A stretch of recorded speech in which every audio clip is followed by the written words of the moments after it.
Welcome back. Break के बाद एक मरतबा फिर वर्ल्ड वाइज में खुशामदीद कहते हैं और अब रुख करते हैं उस खत्ते का कि जिसका नाम है सीरिया। शाम का ये मुल्क, और ये मुल्क भी शदीद खाना जंगी का शिकार है। वहाँ पर क्या हो रहा है उस पर हम बात करेंगे। शाम में सदर बशार अल असद का इक़्तिदार ख़तरे में पड़ चुका है। शाम के बागियों ने जुनूब मगरबी शहर दरा पर भी कब्ज़ा कर लिया है। शाम में बशार अल असद के और हुकूमत मुखालिफ ग्रोहों के दरमियान तनाज़ा यूँ तो बरसों पुराना है, लेकिन गुज़िश्ता हफ्ते से शुरू होने वाली जो कशीदगी है उसके दौरान हुकूमत मुखालिफ हयात तहरीर अल शाम और उसके इत्तेहादी धड़ों ने किसी बड़ी मुज़ाहिमत का सामना किए बगैर इदलिब, हलब, हमाद और अब दरा का भी कंट्रोल संभाल लिया है। दरा वो जगह है जहाँ पर 2011 में बशार अल असद हुकूमत के खिलाफ बगावत का आगाज़ हुआ था, और ये एक हफ्ते में शाम की सरकारी अफवाज के हाथों से निकल जाने वाला चौथा शहर है। तो इस सूरत हाल के हवाले से हम बात करेंगे। हमारे पास हमारे साथ तौहीद साहब मौजूद हैं, सीनियर सहाफ़ी हैं, अमेरिका से हमें ज्वाइन कर रहे हैं और सीरिया की सूरत हाल के हवाले से वो हमें गाइड करेंगे। अस्सलाम वालेकुम ओवैस तौहीद साहब। सर बहुत शुक्रिया आपका प्रोग्राम के लिए, आपने वक्त निकाला।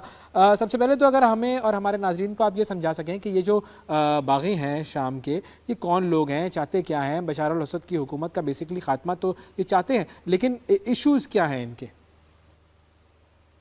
उमेद बहुत शुक्रिया प्रोग्राम में दावत देने का। और शाम की सूरत हाल जब जिस वक्त हम बात कर रहे हैं उस वक्त बहुत ही कशीदा सूरत हाल है। अलेपो जो दूसरा बड़ा शहर है उसमें कब्ज़ा है इन बागियों का, जो बशर अल असद की हुकूमत का खात्मा चाहते हैं। जियो स्ट्रेटजिकली जो बहुत ही इम्पोर्टेंस का हामिल शहर है हमा, उस पर कब्ज़ा कर लिया है। और हमा के बाद जो अगला अगर आप नक्शा देखें शाम का, तो शाम जो है एक तरफ तुर्की से मिलता है, जी एक तरफ लबनान से मिलता है, एक तरफ इराक से मिलता है उसके बॉर्डर्स। और ये जो एलेपो पे इन्होंने कब्जा किया हफ्ता पहले, और सबको सरप्राइज भी कर दिया कि बागी कौन है, जिस तरह आप पूछ रहे हैं बिल्कुल। उस पर हम बात करते हैं। उसके बाद फिर आ, उन्होंने चौथे बड़े शहर हामा पे कब्जा कर लिया। और हामा के बाद जो अब अगला आ, शहर या कस्बा समझ टारगेट में क्या है आता इनका? है, वो सारे कह रहे हैं कि वो हम्स है। और हम्स के बाद जो है उसके बाद फिर 170-200 किलोमीटर के फासले पर दमास्कस है, जो कैपिटल है कैपिटल जहाँ पे सिटी है। बशर असद है। और ये जो HTS की सरबराही यानी कि हयात तहरीर शाम, जो बागियों का ये जो ग्रोह हैं उनकी जो सरबराही कर रहे हैं, ये है इसका जो माजी है वो जुड़ता है अलकायदा के साथ, इसका माजी जुड़ता है ISIS के साथ, इसका माजी जुड़ता है, इसका माजी का नाम था अल नुसरा फ्रंट। और फिर उन्होंने लहरगी इख्तियार कर दी। जो इसके सरबराह हैं अबू मोहम्मद जुलानी जो है, वो इराक के अंदर लड़े हैं, 20-22 साल की वॉर में थे। उसके बाद अलकायदा के साथ लड़े हैं, कई बरस जो है ये जेल में रहे हैं इराक के अंदर। और उसके बाद फिर उन्होंने 2016 के अंदर नाम इसका तब्दील किया। 2017 में ये HTS यानी कि हयात तहरीर शाम जो है, ये इन्होंने ग्रो बनाया।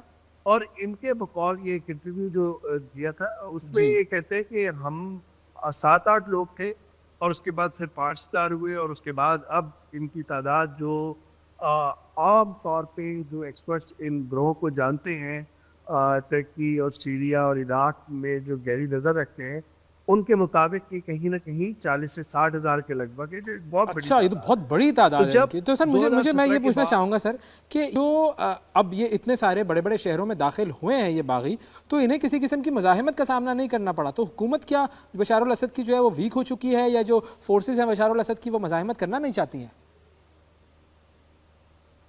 देखिए, एक तरह से ये कॉन्फ्लिक्ट जो था मुंजमद हुआ था 2020 से, और लग रहा था कि ये बिल्कुल एक फ्रोजन कॉन्फ्लिक्ट है। और इदलिब के अंदर ये जो ग्रोह है ये है, और बाकी सीरिया जो है उस पर बशर असद जो है उनकी हुकूमत का कंट्रोल है। जी और उसकी बैकिंग कर रहे हैं ईरान और रशिया, और ईरान के साथ हिजबुल्लाह जो लबनान के अंदर मुतारिक थी। तो ये तीन बड़े, अगर हम देखें कि बशर असद जो है उनकी जो मदद के लिए आए थे, और उन्होंने ही इनकी हुकूमत को बचाया 2013, 14, 15, 16 के अंदर। और उसके बाद एक मुज़ाकरात का मंशूर हुआ। और उसके बाद से लग रहा था मुंजमद, एकदम जब देखा कि एक हफ्ते कब्ल जो है एलेपो के अंदर अब चढ़ाई की, ये इडलिब के साथ ही एलेपो का शहर है और ये दूसरा बड़ा शहर है, और उस पे जब कंट्रोल किया तो वहाँ पे तो कोई मज़ाहमत नहीं हुई। बिल्कुल। और फिर हमा के अंदर जिस तरह अभी हम बात कर रहे थे अवैस, कि हमा जो चौथा बड़ा शहर है उसकी तरफ गए, वहाँ भी इतनी मज़ाहमत का सामना नहीं करना पड़ा, या इतना बड़ा ब्लड शेड नहीं हुआ जितना माजी के अंदर हमने देखा था शाम के अंदर। तो अमूमी ख्याल यही है कि ये एक नया नया मुल्क है शाम, और नई सूरत हाल है। जियो स्ट्रेटजिक जो डायनेमिक्स है वो चेंज हो गई हैं, यानी कि जो ईरान है वो उतना मजबूत नहीं है जो 2016 के अंदर था। इसराइल के साथ उसका एक कॉन्फ्लिक्ट अभी रहा है, स्ट्राइक्स आपस में एक दूसरे के साथ रही हैं।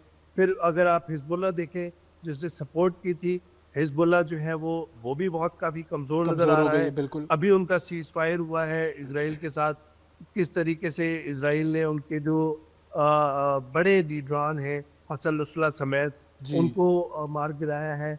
कि बशर असद साहब की जो हुकूमत है वो हुकूमत कमज़ोर लग रही थी, और उनके जो हामी हैं रशिया, ईरान और हिजबुल्लाह, वो भी उस मजबूत पोजीशन में नहीं है जो माजी के अंदर थे। तो अब ये थोड़ा सा मुझे मज़ीद समझाइएगा कि आपने कहा कि जी रशिया और ईरान जो है वो बशर अल असद की हुकूमत के हामी हैं, लेकिन अमेरिका का एक बयान में देख रहा था, उसमें अमेरिका ने कहा कि ईरान को जो है ईरान फसाद बर्पा कर रहा है सीरिया में। तो इस बयान का क्या मतलब है? कि देखिए, ईरान के साथ ईरान का जो है एक एक हिस्ट्री है कि ईरान की जो प्रॉक्सी वॉर है इस रीजन के अंदर, ईरान का अगर आप इस मैप पे देखें तो ईरान शाम में इराक के ज़रिए, इराक के अंदर शिया हुकूमत है, शिया वज़ीर आज़म एक जी। फार्मूला है जिसके अंदर सदर कुर्द होते हैं और फिर वज़ीर आज़म शिया मसलक से होते हैं। और इस वक्त जो हुकूमत है वो ज़ाहिर बात है कि इससे पहले भी मुक़्तदर सदर की थी, उससे पहले नूरुल मालकी, वो प्रो तेहरान समझा जाता है। और वहाँ से इराक के ज़रिए एक कॉरिडोर बना के वो शाम से लेके और फिर लबनान के अंदर हिजबुल्लाह को वो लॉजिस्टिकल सपोर्ट, ट्रेनिंग, हर चीज़ प्रोवाइड करते थे। ओके। और जब ईरान ने बशर अल असद की मदद के लिए आए वो सिविल वॉर के अंदर रशिया के साथ, तो हिजबुल्लाह भी इस मैदान में कूद पड़ी। तो जो आप जो बयान का जिक्र कर रहे हैं वो उसी रोशनी में है कि सारे मगरबी दुनिया जो है वो ये समझती है कि जो ईरान है उसके जो प्रॉक्सी वॉर है जो ईरान के अंदर और शाम के अंदर और लबनान के अंदर, वो इस तनाजुर में ये पूरे रीजन स्टेटमेंट को है। वो जहाँ डिस्टेबलाइज तक कर रहा है, अमेरिका ये का उनका जो ताल्लुक है है, वो मुद्दा है। ठीक अमेरिका है। यहाँ और फाइनली पर सर आखिरी से पूछना चाहूँगा कि बशर अल असद की जो हुकूमत है अब उसका आपको क्या मुस्तकबिल लग रहा है? देखिए, अगर अगर आप ये समझें कि अगर हम शाम को देखें कि अलेप्पो से फिर हमा से अगला अब जो लगता है गढ़ होम्स जिस पे कब्जा करने का इरादा रखते हैं ये बागी जो हिज़्ब तहरीर शाम की सरबराही में चढ़ाई किए हुए हैं। और अगर वहाँ से आप देखें तो हम से अगला है दमिश्क। दमिश्क, सही तो है, अब दमास्कस। लग ये रहा है कि मैसूर हुए चाहते हैं, अभी भी काफ़ी गढ़ है उनका, यानी कि काफ़ी स्ट्रॉन्ग होल्ड हैं, लेकिन कमज़ोर हुकूमत है।